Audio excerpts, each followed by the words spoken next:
Érica foi acusada de matar o pai do companheiro após uma discussão que começou numa confraternização de família. No tribunal, ela disse que estava sendo enforcada e que agiu no desespero. Será um caso de legítima defesa ou é tudo mentira? Acompanhe o depoimento dela e a disputa da acusação contra a defesa. Agora, nesse momento, fazer o interrogatório da ré. Érica, você não é obrigada a responder as perguntas que eu e que vão lhe fazer hoje, aqui no plenário. Se você decidir usar o silêncio em sua defesa, isso não pode ser interpretado de forma negativa para a construção da sua tese de defesa. É um direito seu ter entrevista pessoal e reservada com seu advogado, como você teve há pouco tempo atrás, motivando a suspensão da sessão. Tá? Você vai responder as perguntas que vão lhe ser feitas aqui ou você vai permanecer em silêncio? Eu vou responder. Vai responder, ok. Peço só que você responda bem no microfone para a gente poder fazer a captação do áudio direitinho. Ok. O interrogatório é dividido em duas partes. A primeira eu vou lhe fazer perguntas de caráter pessoal, onde você mora, com que você trabalha, e em seguida só é que a gente vai falar sobre o processo. Ok? Sim. Érica, você... Qual é o seu grau de escolaridade? Ensino médio completo. Ensino médio completo. Você trabalha? No momento, não. Você não está trabalhando. Você tem alguma qualificação, algum curso técnico? Sim, eu tenho um curso de alongamento de unha. De alongamento de unha? Sim. Tá. É com isso, é nessa área que você trabalha? Sim, é nessa área. Tá certo. Tua vida social, Érica, você bebe socialmente, regularmente? Hoje em dia, mas não. Não, ok. Você continua residindo no mesmo endereço? Sim. Perfeito. Agora eu vou lhe fazer algumas perguntas sobre o processo. Antes eu vou lhe perguntar apenas se você já foi presa ou processada alguma vez. Não, só por esse processo. É o único envolvimento que você tem com o Poder Judiciário aqui. Agora eu vou lhe fazer perguntas diretas. Eu não vou lhe perguntar se é verdadeira a acusação que é feita. Eu vou lhe fazer uma pergunta um pouco diferente. O Ministério Público sustenta que você matou a vítima com golpes de faca. A sua defesa tem uma outra tese, de que você não quis diretamente fazer isso. Então, não vou lhe perguntar se é verdadeira a acusação, porque pode lhe induzir a responder de forma equivocada ou distorcida daquilo que você queira, sem o conhecimento jurídico adequado para fazer a formulação disso. Eu vou lhe fazer uma pergunta diferente. Você teve intenção de matar a vítima? Não. Você tinha alguma divergência, alguma animosidade, alguma inimizade, raiva? Você tinha algum sentimento negativo com a vítima? Não, a gente se dava super bem. Ele era o pai, inclusive, do seu companheiro à época, né? Vocês sempre tiveram uma boa relação. Sim, uma boa relação. Então, Érica, eu vou deixar que nesse momento você me relate como as coisas aconteceram naquela noite. Desde o momento em que vocês foram para uma festa, o que eventualmente tenha acontecido nessa festa, e em seguida até que os fatos efetivamente ocorreram. Fale com detalhes de eventual consumo de bebida alcoólica. Você pode ficar à vontade. Começou quando a gente foi para uma confraternização da caixinha da minha tia, né? Começou 1h da tarde. A gente chegou por volta de 1h30 lá. Aí a gente chegou, ficou lá sentado, aí comemos, né? Aí demorou um pouquinho mais pra gente consumir bebida alcoólica.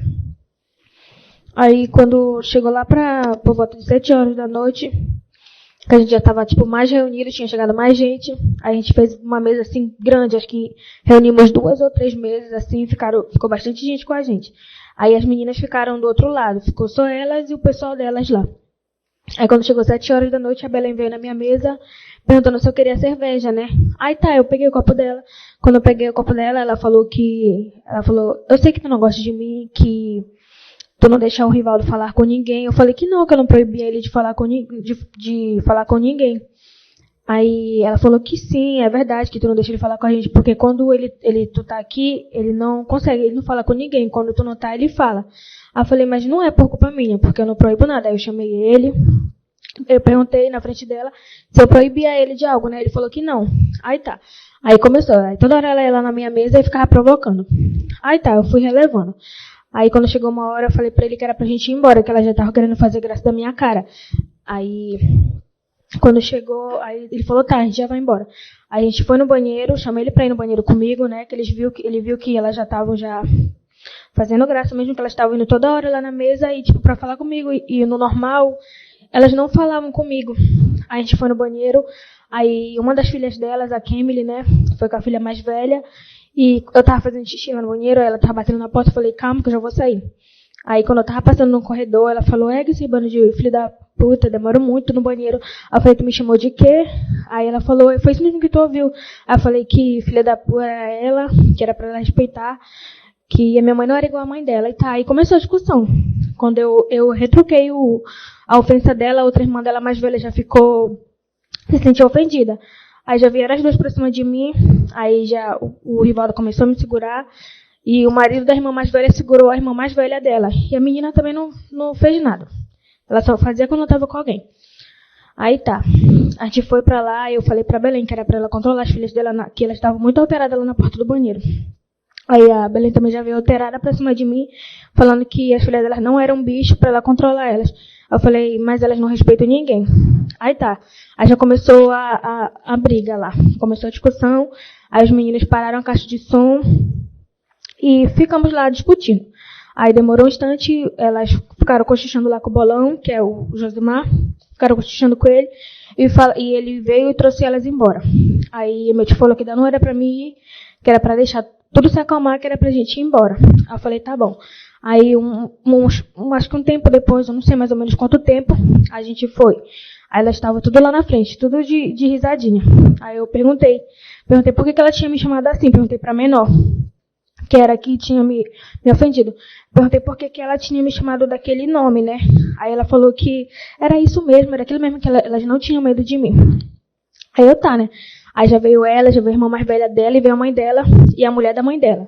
Só que a mulher da mãe dela não presenciou nada lá no momento. Ela só presenciou quando a gente já chegou lá na casa delas, que é uma do lado da outra. A que eu morava e a casa delas são próximas. Aí falou que elas não tinham medo de mim. Aí começou. Aí eu já fiquei, já me senti, tipo, que elas estavam querendo me oprimir porque era 3 e era só eu lá. Aí elas começaram a vir pra cima de mim. Aí a Raelen, que era a mulher, a companheira da mãe dela, ficou segurando a mãe delas e as duas ficaram lá, querendo vir pra cima de mim. Aí o Josimar, não sei de onde ele veio, porque, tipo, eu nem esperava, tipo, a reação dele ou que ele viesse pra cima de mim, assim. Até pra separar, eu não achava que, tipo, ele ia vir comigo, assim, tentar me conter daquele jeito. Aí ele veio já me colocando contra a parede, aí eu fiquei sem reação, fiquei sem saber o que fazer. Eu só fiquei falando, Bolão me larga, me solta, por favor. Aí ele tava, sei lá, tava transtornado. Parecia que não era ele naquela hora ali. Aí eu já tava ficando sem ar, já desesperada. Aí foi que eu fiquei me debatendo por lá. Fiquei me debatendo que ele me colocou, tipo, na parede de onde a gente morava. E ficou me enforcando. E eu ficava já me debatendo e minha garganta tava doendo. Aí as meninas também estavam querendo vir pra cima de mim. Mesmo ele me segurando ainda, me enforcando contra a parede. Aí foi a hora que eu passei a minha mão. Veio alguma coisa na minha mão, comecei a empurrar ele. Comecei a empurrar ele, falando que era pra ele me soltar, falando que era pra ele me largar. E ele tá transformado, assim. Tipo, sei lá, não parecia que era ele naquele dia lá. Aí foi que depois o Rivaldo veio e me levou pra casa da minha tia, só que eu não tinha consciência que no momento eu tinha furado ele. Porque quando eu saí de lá ele estava bem, ele estava em pé. Eu não tive consciência que realmente ele tinha sido furado. Aí ele me levou pra lá, aí depois de alguns minutos ele foi lá e falou que o pai dele tinha sido furado. Aí eu falei, meu Deus, será que fui eu? Aí comecei a ficar desesperada lá. Fiquei desesperada. Falei que eles podiam usar meu cartão, que eles podiam, se eles precisassem de alguma coisa, que eu não foi o meu querer, não foi porque eu quis que eu tinha feito aquilo, né? Fiquei desesperada. Deixa eu te fazer uma pergunta até você concluir a partir daí. Você disse que você passou a mão em alguma coisa. Você estava com uma faca Não. No momento que você foi? Não. Você pegou faca em algum lugar, em algum momento? Não. As casas estão todas de madeiras. E as pessoas... Tipo, a gente mesmo sempre utilizava a faca para cortar frutas e essas coisas. Sim, era uma festa. Poderia ter faca por ali. Não, mas isso foi depois da festa. Aí acabou a brincadeira lá na festa porque a gente começou a discutir. Aí pararam o som, ninguém mais quis ficar lá. E depois a gente foi para nossas casas, né? Que é quase uma colada com a outra, a casa delas com a nossa. Aí foi que ele me colocou na parede e ficou me impressionando muito. Aí eu já estava ficando já com a vista toda embaçada. Mas deixa eu voltar para essa questão da faca. Que eu preciso que o Conselho de Sentença tente visualizar como as coisas aconteceram.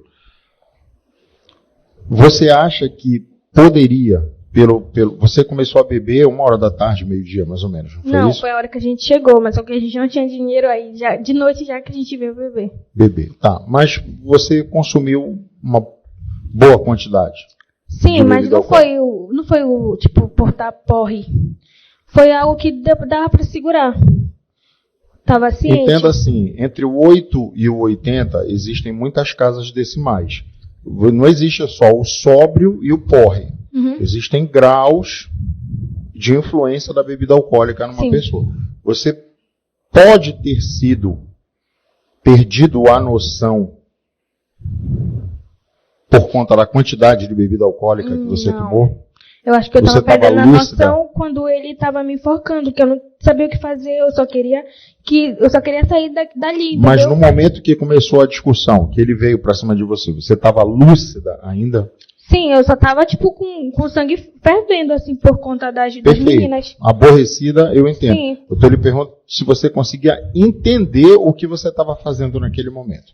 Sim, até a hora da briga, sim. Na hora das furadas eu não sei, eu só queria que ele saísse de cima de mim, que eu já tava ficando sem ar e...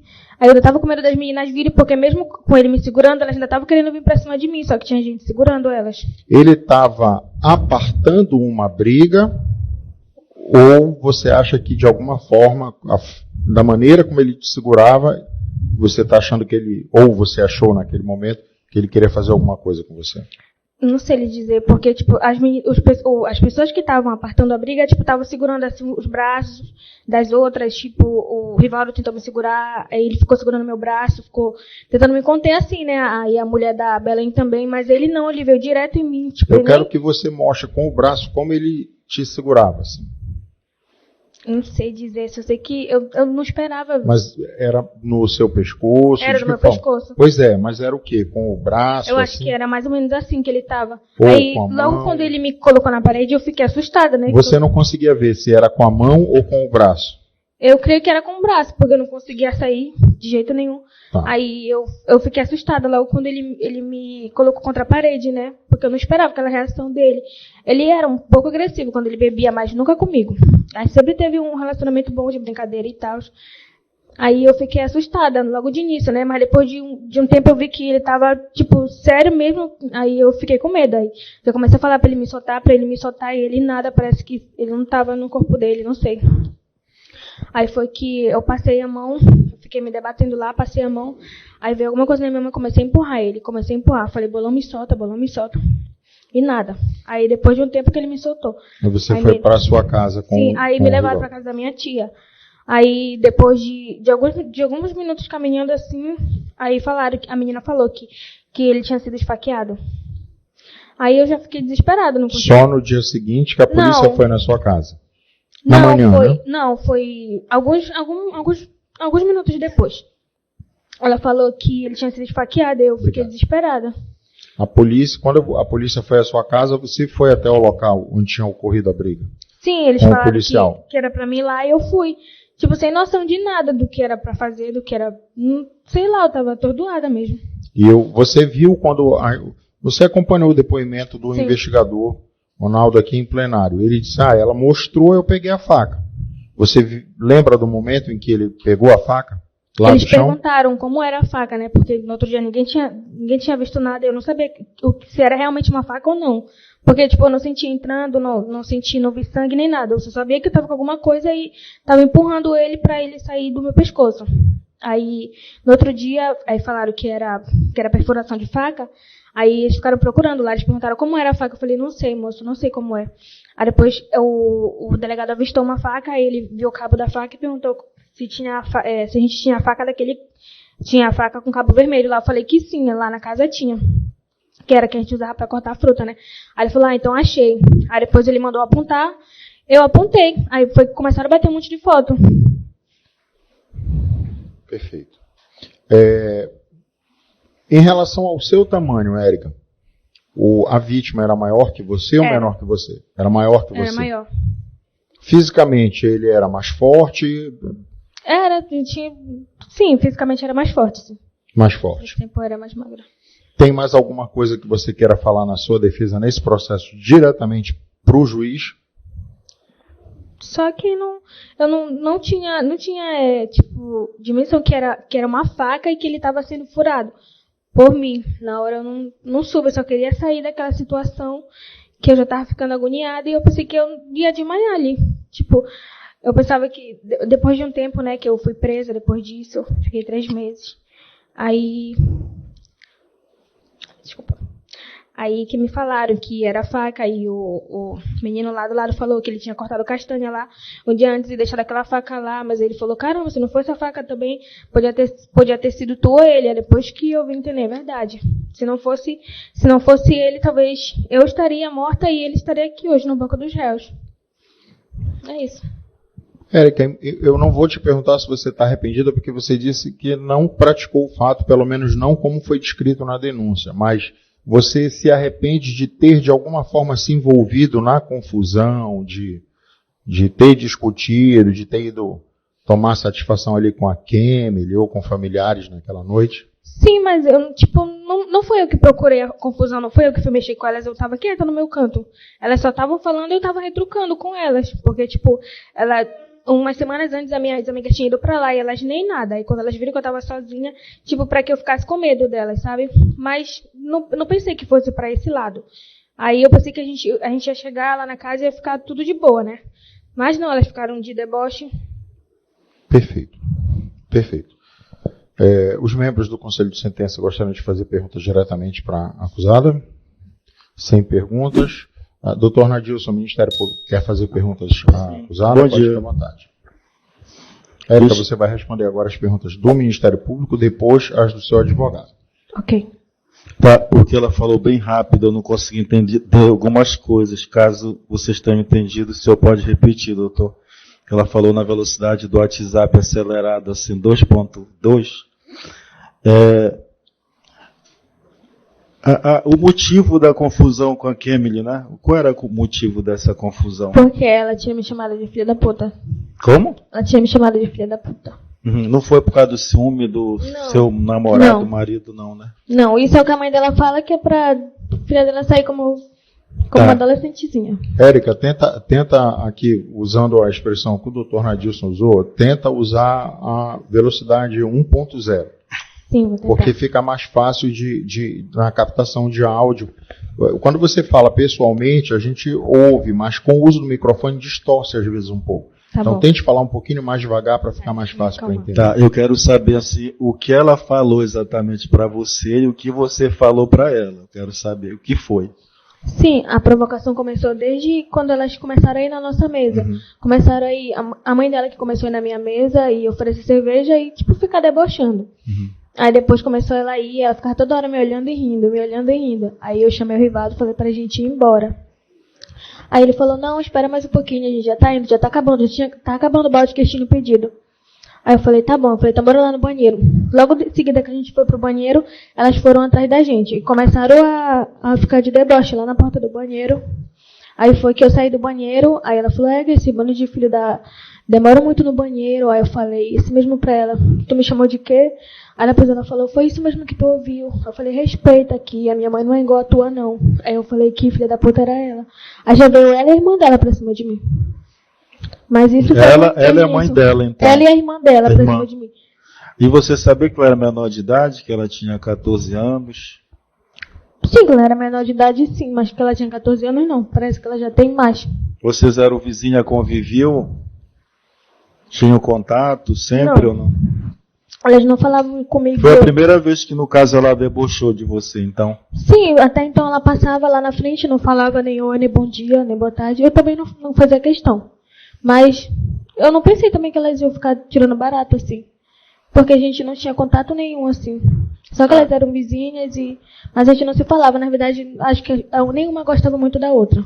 Nesse local que a vítima foi esfaqueada, você morava lá, em uma dessas casas? Sim, na parede que ele me colocou... Aí foi no lado que ele da me casa? Enforcou, sim, na parede que ele me enforcou era a parede de onde a gente vivia. Mas foi na frente da casa, foi no lado, foi dentro? Onde foi? Foi do lado. Foi do lado. Foi já perto da casa delas. Uhum. Aí, o que você fazia no lado? Se você terminou lá a festa, porque não entrou? Porque ficou lá sim, fora? Sim, mas né? eu entrei. Mas só que é bem pertinho uma casa da outra. Aí eu olhei pra lá, elas estavam tirando deboche. Eu perguntei o que elas estavam tirando deboche ainda de mim. Aí depois foi que veio a menor, aí veio a irmã dela mais velha, veio a mãe dela e a mulher da mãe dela. Nesse momento você foi lá pra pegar a Kemily? Foi atrás da Kemily? Não cheguei a ir pro terreno deles. Ainda tava no nosso. Uhum. Você não tem aquela cerca divisória, não? Não. Tá, aí... No caso, a senhora não teve discussão com essa vítima, esse homem que morreu. A senhora não teve discussão antes com ele? Eu fiquei surpresa mesmo quando ele veio. Aí na hora que ele lhe puxou, foi isso? Sim, ele já veio me enforcando. Não sei nem de onde ele varou, porque eu pensei que ele nem estava mais lá. Tá. Agora, tente responder, explicar pra gente como foi isso.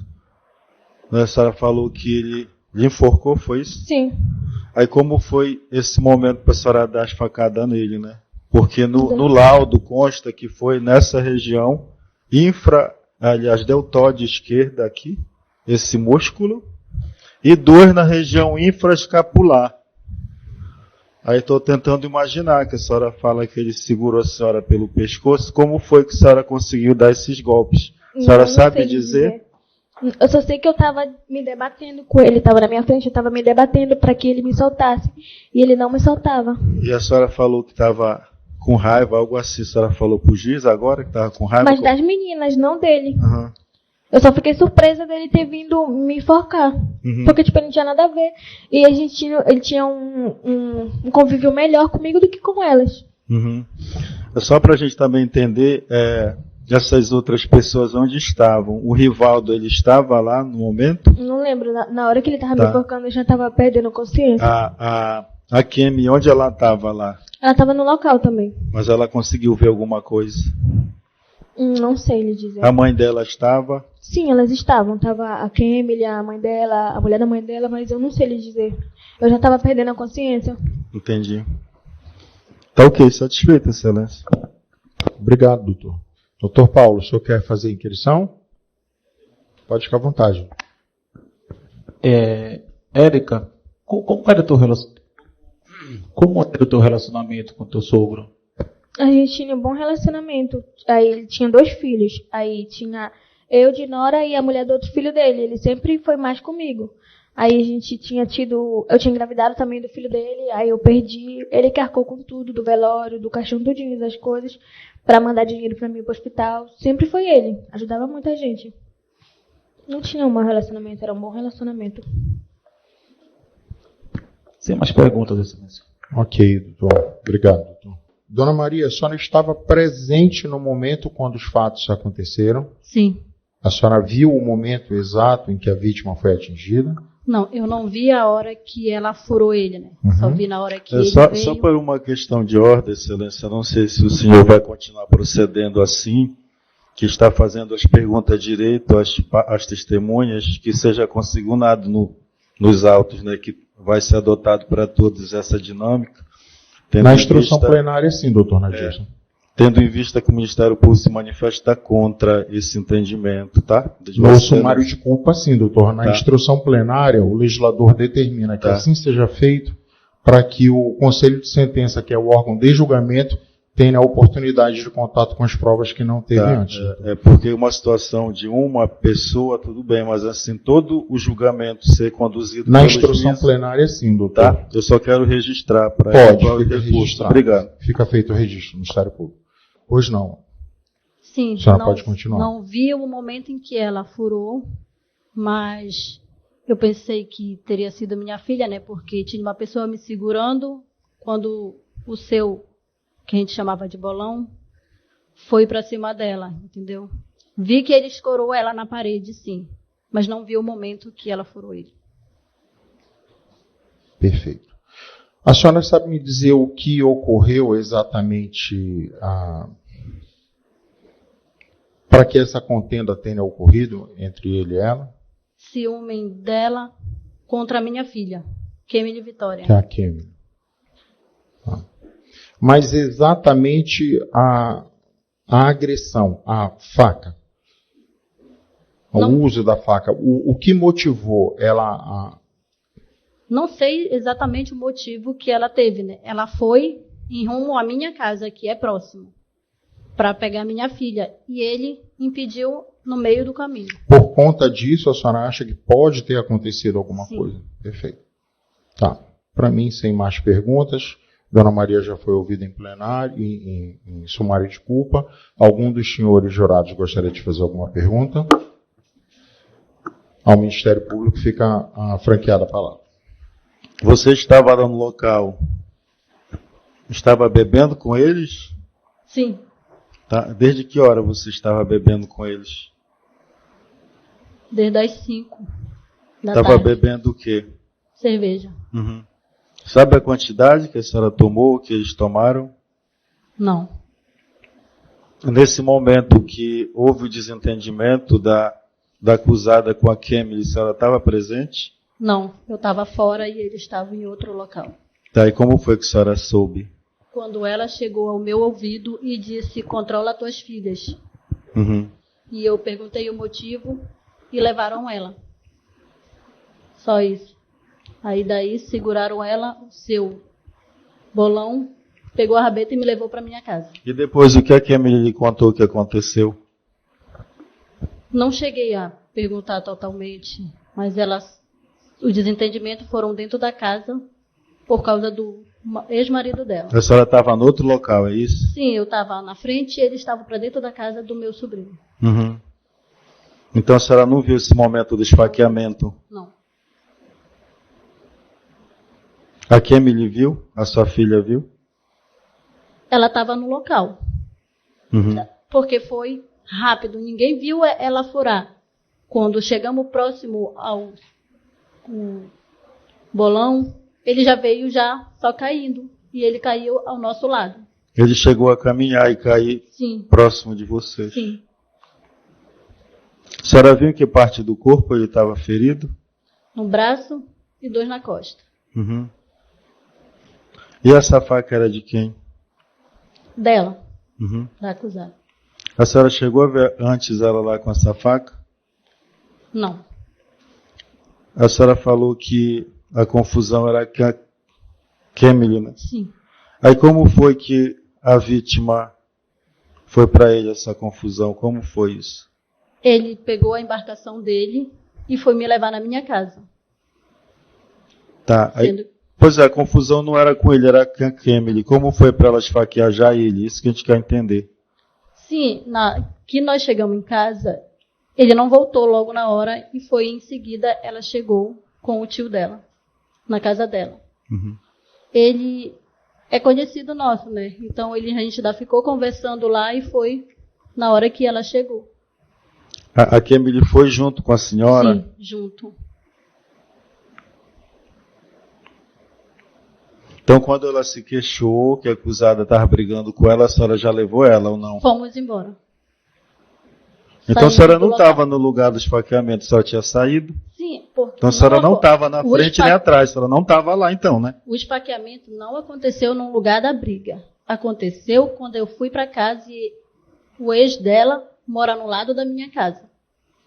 Aí como foi para esse homem já cair na sua frente, na sua casa, se foi em outro lugar o esfaqueamento? A casa são uma no lado da outra. Sei. Então aconteceu lá, no lado da minha casa. Então a confusão começou nesse local, que estavam bebendo e foram terminou lá. No lado da casa dela, que ela estava com ele. Na casa de quem? Do Rivaldo, que é o ex dela. Ah, no caso do Eles foram embora para lá.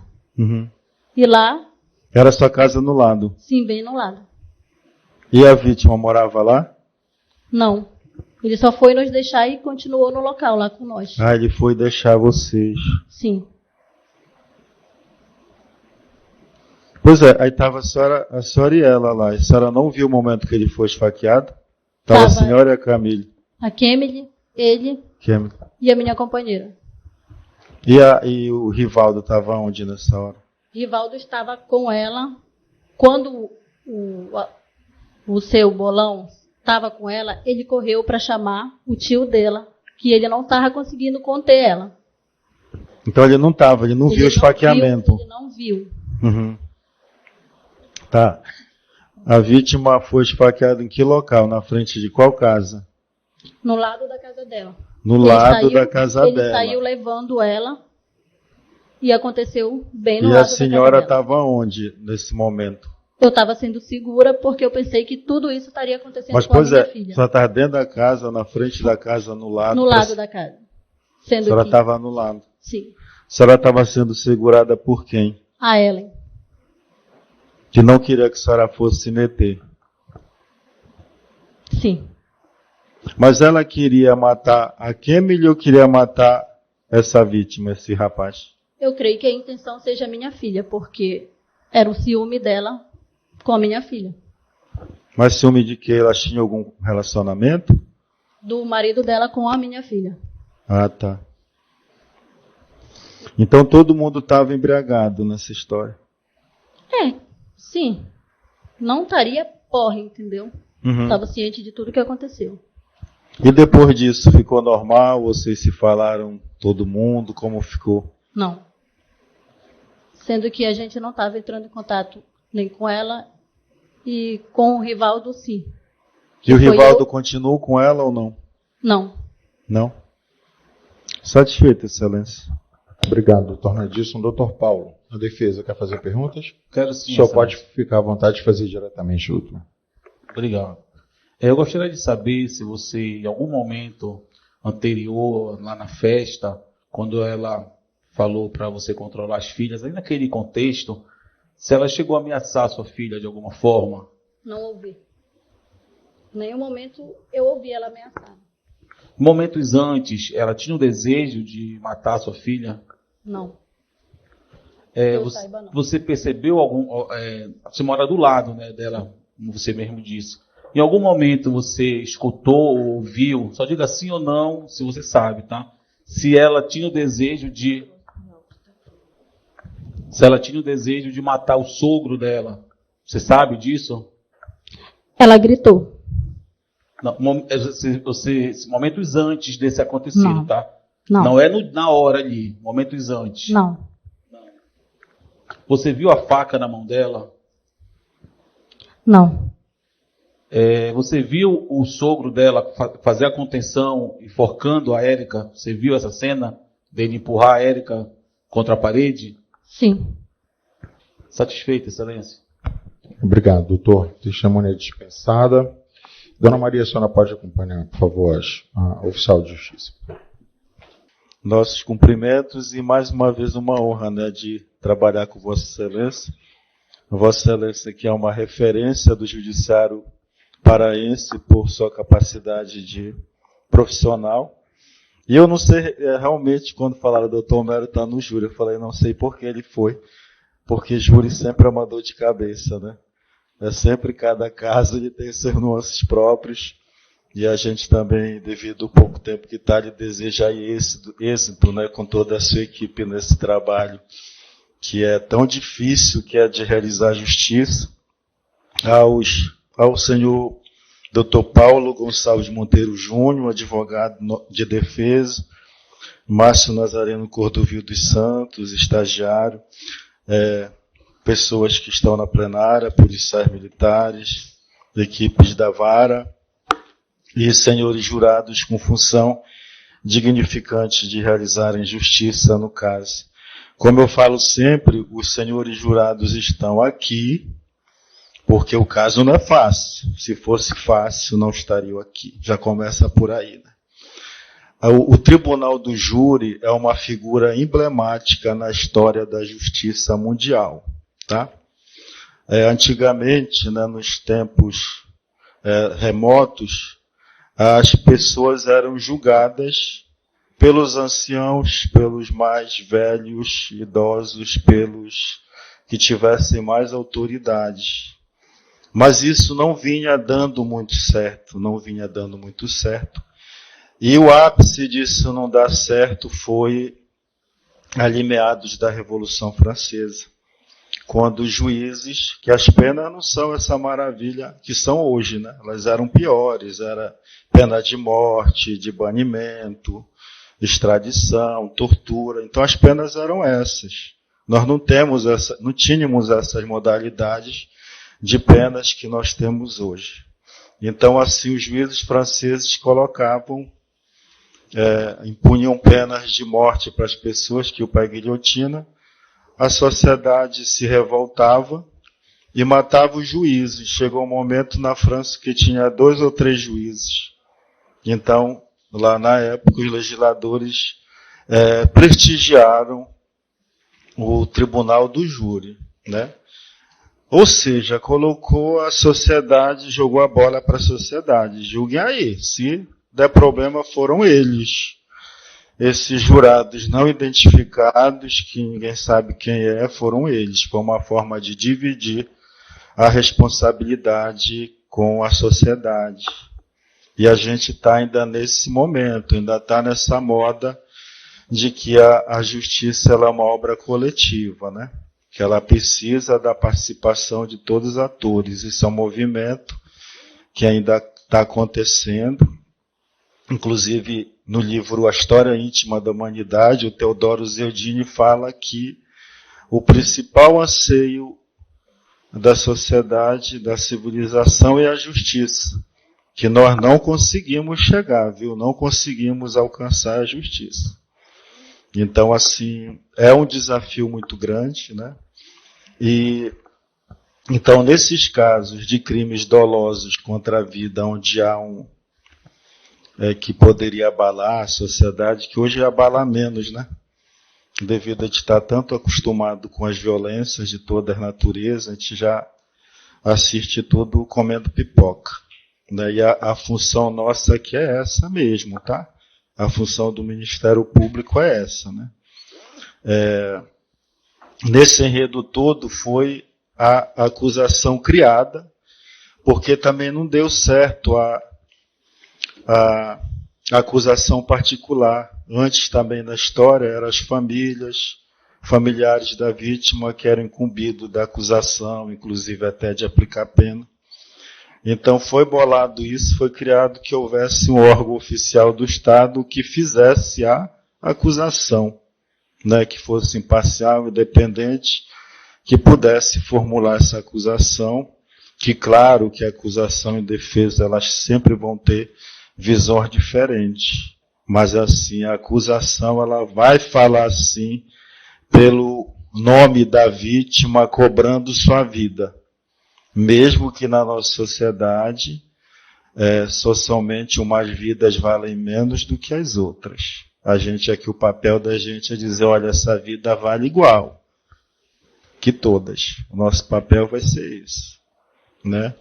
Eu vi ontem um vídeo na internet que era uma advogada falando para o promotor assim, eu quero ver quando ele estiver sendo assaltado, você estiver sendo assaltado, se você vai ligar para o promotor, você liga para a polícia. Não tem nada a ver, né? Uma coisa com a outra. A nossa função não é de atender ocorrências policiais. Mas por que eu estou falando isso, né?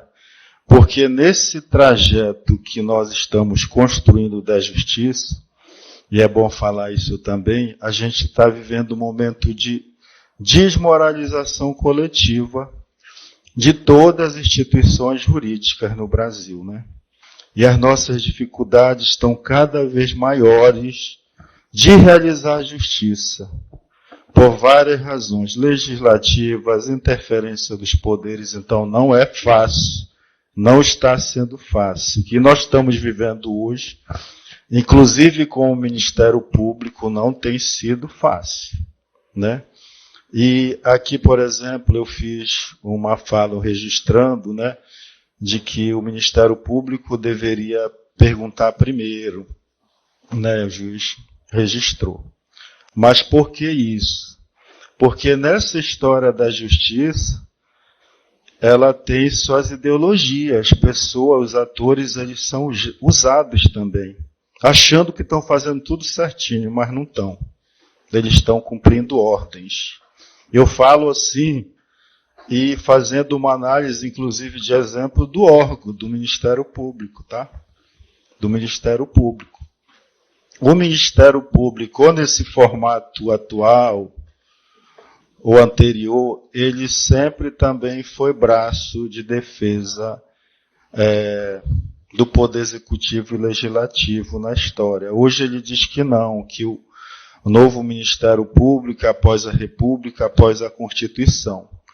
Mas uma história que não querem falar é que a Justiça Pública, sim, o Judiciário, todos eles foram cúmplices de muitas violências e da nossa história de desigualdade social. Eu fiz uma dissertação do mestrado que foi sobre o Ministério Público do Estado do Pará, analisando a história dos Ministérios Públicos, como atuaram, né?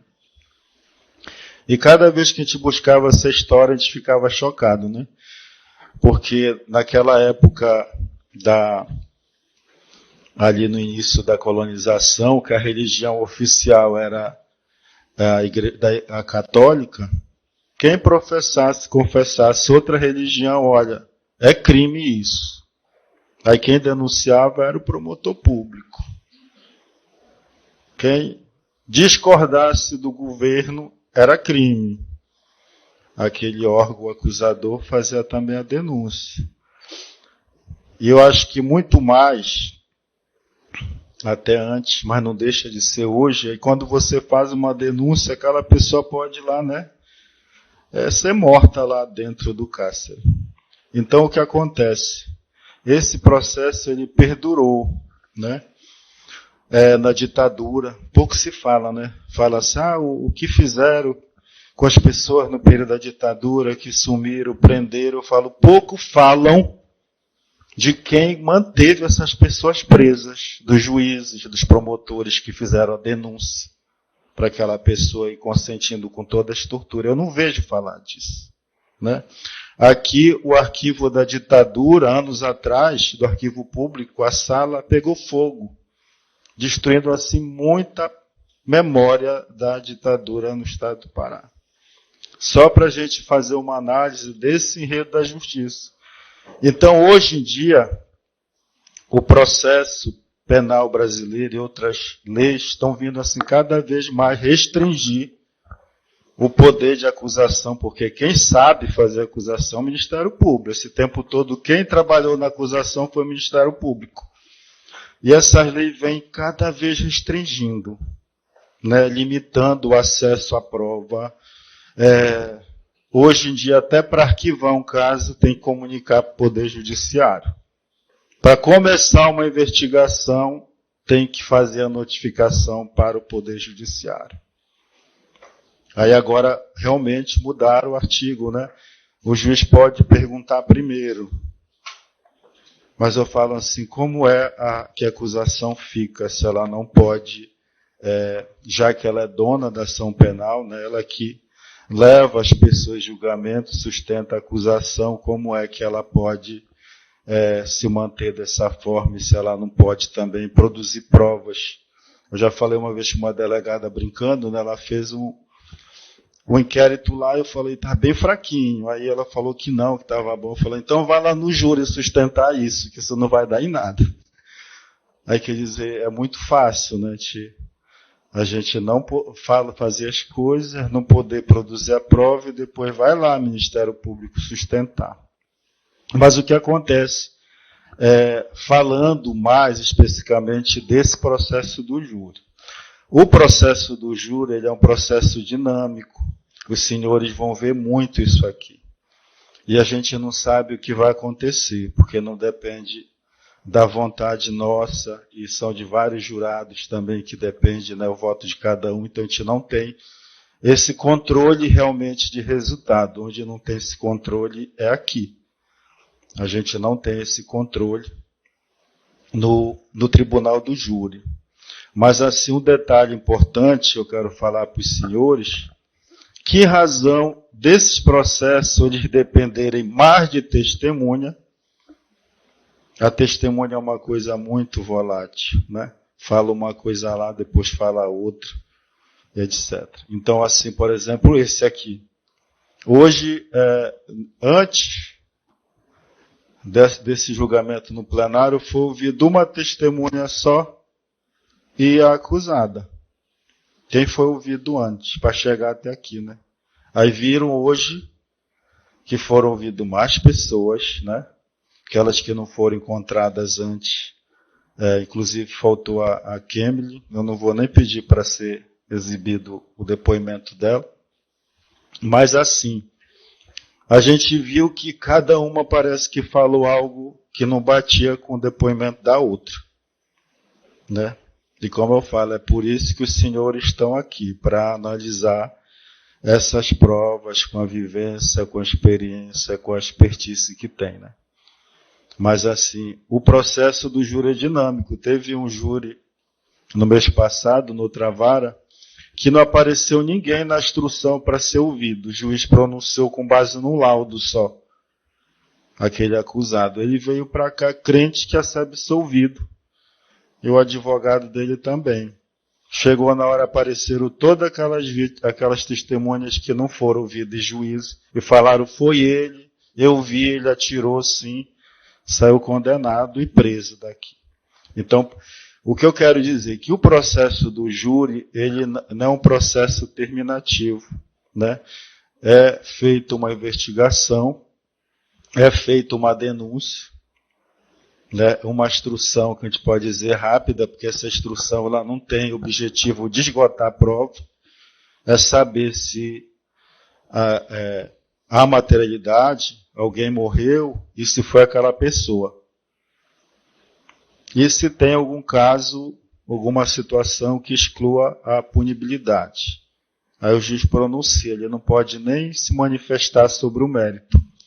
Aí abre uma nova fase. As partes podem enrolar novas testemunhas, podem juntar outra prova. E chega aqui também, como eu falei, é uma surpresa, né? Que a gente não sabe o que as pessoas vão falar, se viram, se não viram. Teve um caso no passado que foi bem interessante, estava certinho.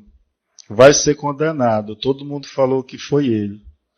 Chegou na hora, ele falou, não fui eu, foi meu irmão. E ele está aqui em plenário. E ele é gêmeo. Falei, manda o irmão dele vir aqui. Ficaram os dois na frente, igualzinho. Chama todo mundo de novo, as testemunhas. Qual deles foi? Ninguém sabia, eram igualzinhos os dois irmãos. Falei, uma surpresa bem grande aqui agora. As testemunhas não tinham certeza qual foi deles. Né? É só que naquele momento o irmão falou que foi o outro e o outro assumiu aqui, não fui eu. Volta processo, vamos começar tudo de novo. Aí eu falo, o processo do júri é assim, ele é dinâmico. Ele é um processo assim que realmente a chance de acabar é em plenário aqui no dia do julgamento, mesmo assim, se não houver recurso, pode ter ainda outro julgamento. Mas aqui, nesse caso, né, voltando, eu queria fazer essas falas, porque eu não sei se outros promotores já fizeram parecido para os senhores, né?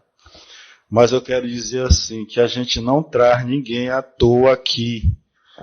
O promotor, ele não é que ele tem raiva da ré ou de qualquer réu que ele queira lascar a vida daquela pessoa e quer fazer, não, é um trabalho técnico, né?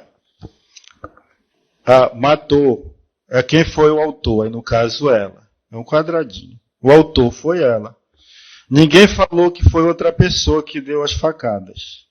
Foi ela, não cogitaram em nenhum momento que foi outro, tá? Autoria, ok.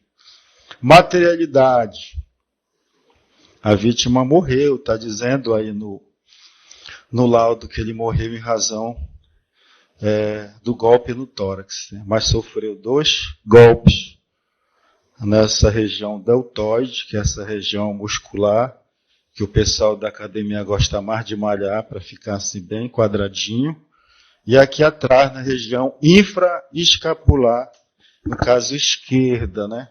Então foi isso que tem, né? E como naquele momento o juiz ele não pode, não, eu vou achar que ela quis se defender e vou absolvê-la, não pode. É uma questão técnica, é levado ao conselho de sentença. É o conselho de sentença que é o soberano para decidir essas situações. Por isso que eu falo, né? Pode ter casos que esteja mais certinho, que é mais difícil, o réu confessar, dar detalhes, mas nem todos acontece dessa forma. É por isso que o caso vai especialmente para o júri, né, decidir. Aí quer dizer que nós já temos, com relação à ré, que está grávida, né? Está quantos meses? 7. Aí ela está grávida, 7 meses. Mas o que acontece? Então temos uma autoria. A defesa está de acordo. Foi ela que desferiu as facadas. Ela falou que foi ela. Aí temos também a materialidade. Foi, a defesa está concordando também. Ele morreu em razão disso. Ali o doutor ali atrás. Bom, não morreu de cachumba, não morreu de papeira, né? Não morreu de coceira, não morreu de Covid. Foi do golpe, materialidade. Nós já temos 2 respostas, 2 perguntas. A defesa só alega, durante todo o processo, que foi ilegítima a defesa. Tá? Os senhores ouviram aqui o que as pessoas falaram, né? Esses casos, eles são, eu considero, mais difíceis. Sempre eu falo isso aqui no júri.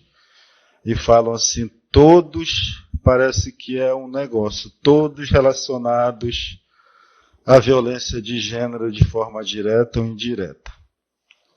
E que é um tipo de violência que começou a ser estudada agora. A gente não sabe nada dessa abordagem. Começou tudo agora.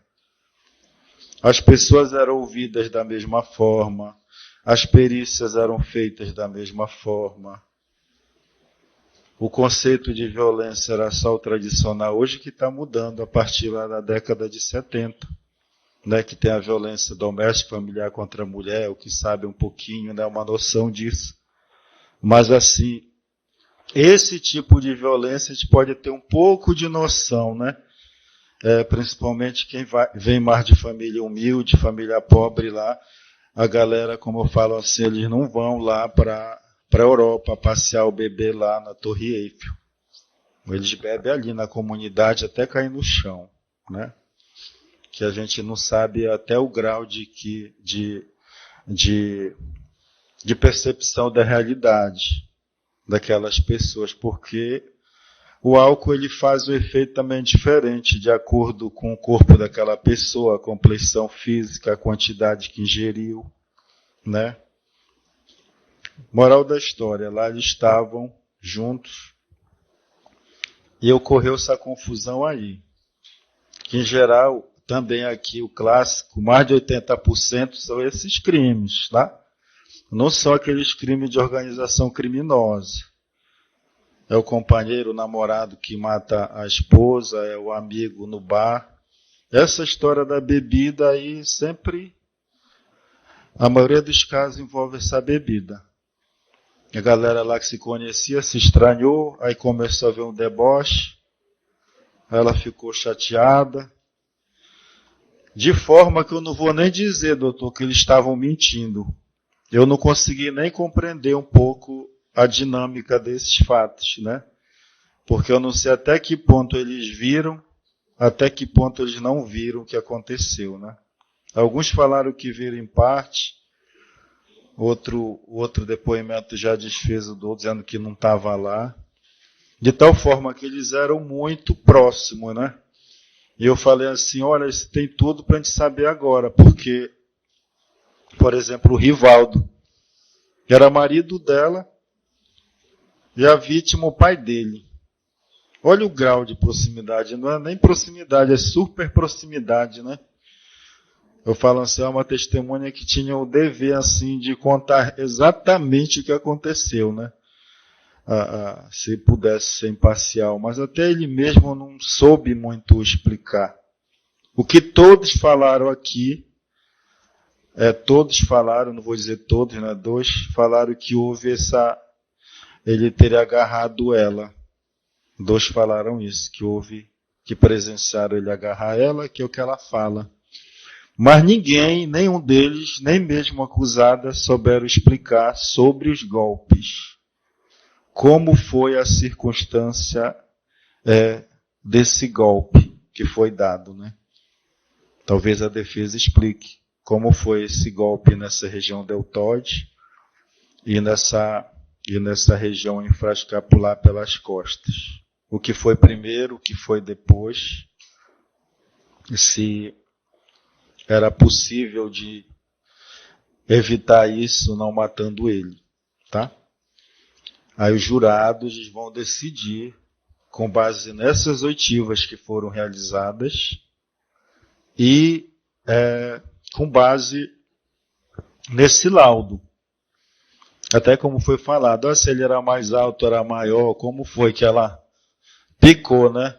O ombro dele, se ela era mais baixa, né? Se fosse só o golpe aí embaixo, aí poderia a gente entender, né?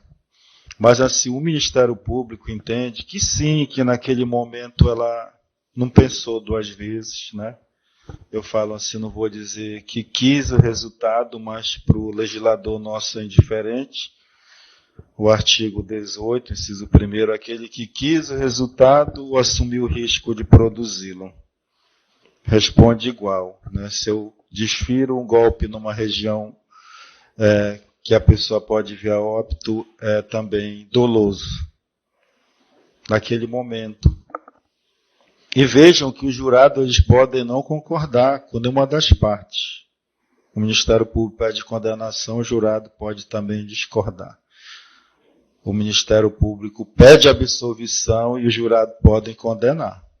O júri é soberano. A gente faz esses esclarecimentos técnicos. Que aqui eu falo, quem não sabe nada é acusação e defesa, porque a gente não vimos nada, a gente não estava lá. Quem sabe mais são essas testemunhas que estavam lá. A gente sabe menos. A gente comenta o que a gente leu e o que eles falaram aqui, né, de acordo com a nossa percepção de realidade, mas a gente não conseguiu realmente entender que dessa forma que foi alegado por duas testemunhas por ela, que ele segurou no pescoço, que ela pudesse dar esses golpes nessas regiões dele. Isso não dava para ser uma legítima defesa. Não, foi antes disso ou foi depois disso. Mas no momento que ela estava manietada por ele, não seria possível desferir esses golpes. E foi um ponto principal do caso ser trazido hoje aqui. Porque não houve acordo nesse entendimento de que houve legítima defesa. É por isso que o caso chegou aqui. E os jurados vão analisar isso, se entendem que correu a legítima defesa ou não. Tá? É por isso que eu perguntei se quem começou primeiro, qual foi o motivo, muito querendo ver se ela foi atrás ou ele que foi atrás dela. Até essa parte ficou um pouco prejudicada porque eles falaram, não, ele foi lá levar as outras pessoas, né? E ela morava no local, era diferente se fossem para outro local, tivesse um lugar que não fosse minha casa e o outro fosse atrás, né? Dava para a gente entender mais que o outro estava perseguindo, que não tinha nada que está lá, né? Mas assim, os dois, ela estava indo para a casa dela, ao lado era a casa da namorada dele, mulher dele que ele dormia, então não tinha como a gente entender que um foi atrás do outro, para um pegar o outro, e ficou bem prejudicado isso. Aqui, né? Tem até um vídeo na internet que fala assim, olha, tava só eu e ele, aí eu matei ele e vou falar que a arma era dele, que ele tentou me matar e eu tive que desarmar. E claro, entre do vivo e do morto vai valer a palavra do vivo, porque ele não tem como falar nada. Então, assim, a história aqui é parecida com essa. A gente entende, sim, que ela matou ele porque ela quis, que não existiu essa situação de legítima defesa. O desentendimento com a Kemily foi em outro local, o desentendimento com a Kemily. E nesse outro momento, teve essa contenda lá que não envolveu só as duas, envolveu outras pessoas, onde eles ficaram se segurando para não brigarem, para não se atacarem. E ela estava com esta faca. Sim, não tinha como ninguém ter dado uma faca para ela. Ela falou, passei a mão, não tinha como. Não estava a faca em nenhum lugar. A faca estava com ela mesmo.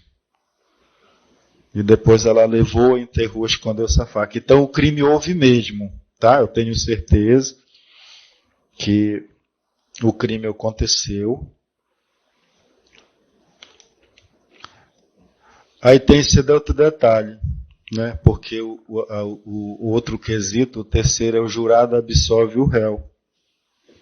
Que vocês vão pesar, os senhores vão pesar todas as teses defensivas, mas as circunstâncias pessoais da acusada, se vale a pena levá-la ao cárcere, se vale a pena ela ser presa, que ela está grávida de 7 meses, e levar essa criança junto para nascer lá na cadeia. O jurado ele tem esse poder. Eu absolvo, não precisa ele discutir, justificar o motivo. Não, acho que para ela não vai ser bom agora essa moça ficar presa. Né, ter esse filho lá, dar um trabalhinho lá para o pessoal da penitenciária, porque eles têm que montar toda uma dinâmica do parto, e para ter o bebê lá também ficar um pouco no berçário, dar um trabalhinho. Aí os senhores vão analisar isso, tá? Eu sei, né, pelo que eu li aqui, pelo tempo de experiência que eu tenho, ela matou porque quis mesmo, tá? Estava lá com a ira dela, tinha razões dela de estar irada também, né?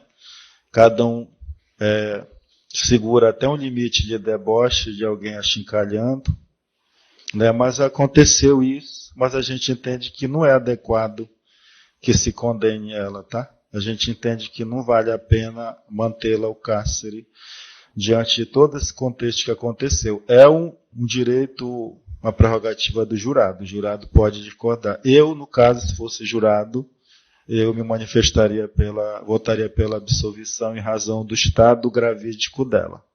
Só por isso. Se não fosse por isso, não. Porque vai ter mais problemas aí para essa criança também que está vindo aí, né? No cárcere, em razão dessa coisa toda. Então é isso, e com isso eu encerro aqui a manifestação da acusação. Obrigado a todos. Obrigado, doutor Nadilson. Obrigado pelas palavras. Hoje nós estamos aqui para dizer o direito, e essa função é exercida hoje pelos nobres julgadores, né, que são as excelências hoje. E esses fatos retratam uma tragédia. Ninguém aqui vai ganhar ou vai perder hoje. Todo mundo já perdeu. É essa que é a realidade hoje. O destino que vai ser tomado aqui é baseado numa derrota que a sociedade teve. Uma vida foi ceifada, uma vida a menos. E como a gente pôde observar aqui, era uma vida que era querida, né, que tinha um convívio familiar, tinha um valor para aquele núcleo familiar. E hoje o destino que a gente vai traçar aqui é da Érica. Vamos decidir hoje qual caminho ela vai tomar daqui para frente, pelos fatos que ocorreram. E esses fatos, eu gostaria de contextualizar. Eu estou desde da primeira fase desse julgamento. Houve uma festa, tá? Esse fato ocorreu nas ilhas, no Cumbu, e essa festa foi numa outra ilha. E ali ocorreu aquele desentendimento por conta de ciúmes, né, por conta de ofensas, a gente está passível a isso. E dali os ânimos eles se alteraram, somado ao consumo de bebida alcoólica de boa parte das pessoas envolvidas, acabou que os entendimentos ali ficaram um pouco mitigados, digamos assim. A consciência ficou. E o que ocorreu? A família da Kemily, junto com a vítima, né, foram para sua residência de Canoa. Quem tinha canoa era o seu Josimar. Pegou a família vizinha e levou. A Érica, com o namorado e o tio, ficaram na festa ainda. Tá? Após esse fato, é que a Érica com o Josimar, né, com o Rivaldo, o esposo dela, né, o companheiro, com seu tio que saiu aqui, foram para o outro lado da ilha. Eu fui lá no local fazer a diligência. Né? Lá os ribeirinhos não tem divisão de casa, tudo é muito próximo, tudo é muito um aglomerado de casas, né, de madeira, diga-se de passagem. Então, quando a Érica desembarcou, a família da Kemily estava na porta da casa dela, mas é muito próximo ali. Então, assim, o Ministério Público ele não entendeu a dinâmica dos fatos, justamente porque é uma situação particular, não é igual uma rua que a gente vê aqui, tem uma casa aqui, com porta, com tranca, com muro. Não é assim, é tudo aberto, só é um porto que tem. Um local para desembarcar. Né? E quando ela está desembarcando para ir para sua residência, houve uma provocação do outro lado. E nesse momento que houve a provocação, a Érica foi lá novamente. A gente pode pensar mil coisas. Por que não entrou? Por que não levou por menos? O fato é que não teve esse pensamento ali na hora. Até pelo estado de embriaguez que todos, né, falaram aqui que estavam. E nesse momento, né, que a Érica chega para falar tomar satisfação sim, né, aí eu vou pedir para o meu nobre colega da minha banca poder vir aqui comigo, porque eu acho que o Ministério Público também não entendeu. Foi desta forma o enforcamento, ó. Desta forma aqui, ó, que houve enforcamento contra a parede, tá? E quando ela pega, né, após ela sabe, é justamente desse lado que ela desfere os golpes para se livrar daquela situação. Não foi mata-leão, não foi gravata, foi desta forma aqui descrita, com antebraço, tá? E as testemunhas aqui que foram ouvidas foram unissonoras em dizer se não viu ou viu esta cena. Como uma pessoa que está sendo enforcada nesta situação iria reagir? Como seria? É a pergunta que a gente faz. Mas aonde estava a faca? No bolso? Eu gostaria de esclarecer a todos os presentes que ninguém viu a faca. Ninguém viu a faca. Né? A própria ré que fala dessa faca. É ela que cita essa faca em todo o processo. É ela que voluntariamente assume que pegou uma faca. A defesa podia usar a estratégia de simplesmente, olha, não existe faca. Que faca foi essa? Plantar dúvida. Não tem faca. Ninguém falou em faca.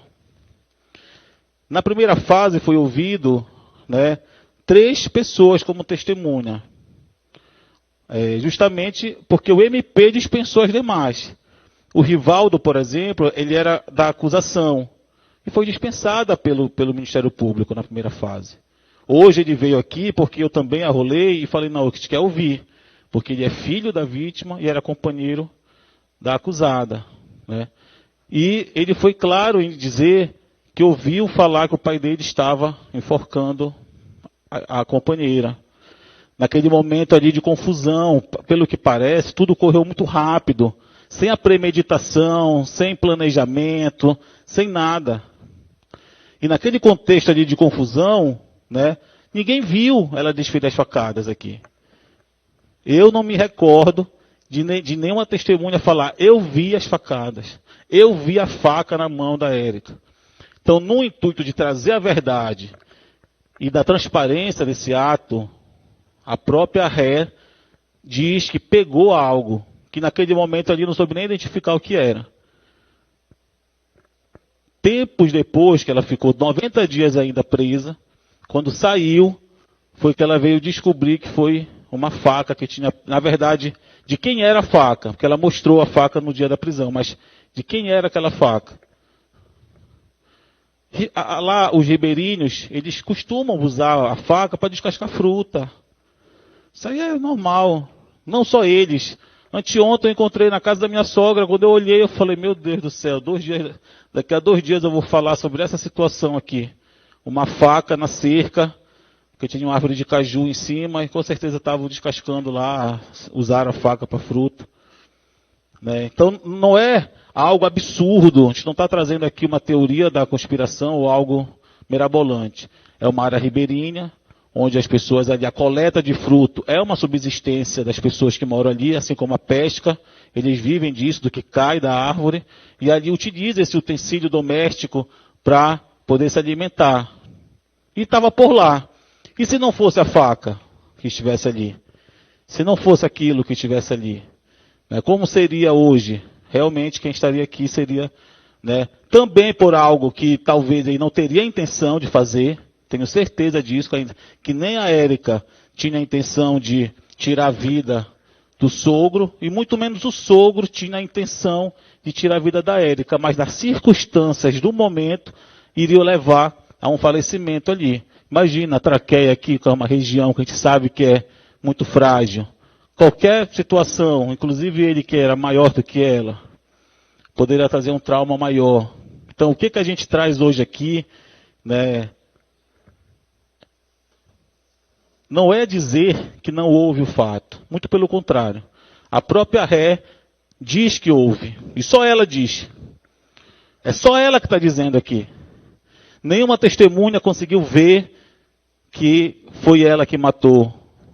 Foi ela que desferiu o golpe no sogro. Ninguém disse aqui. Não vi. Surpresa. Ai, me furou. Pegou furada de quem? Ela poderia muito bem se omitir dessa informação. Mas como demonstração de querer a verdade, de querer trazer à tona a verdade, ela vem hoje aqui ao banco dos réus dizer, realmente a faca estava comigo, pelo contexto que eu vi, fui eu que ao empurrar, para me livrar dessa situação, acabei desferindo esses golpes. Quantos golpes? A testemunha que veio aqui, policial civil, afirmou que no momento ali que ele fez a abordagem, ela estava em choque, né, por ter recebido a notícia da morte do seu sogro, pessoa que naquele momento, naquele contexto, era uma pessoa muito estimada para ela, tirou a vida de alguém que amava. Por uma confusão, por uma tragédia ali, por um desentendimento causado do momento. E nenhuma testemunha aqui disse que havia alguma animosidade dela com o sogro, ou que havia do sogro contra ela. Nenhum momento havia isso. Então, o que essa defesa aqui requer nesse momento?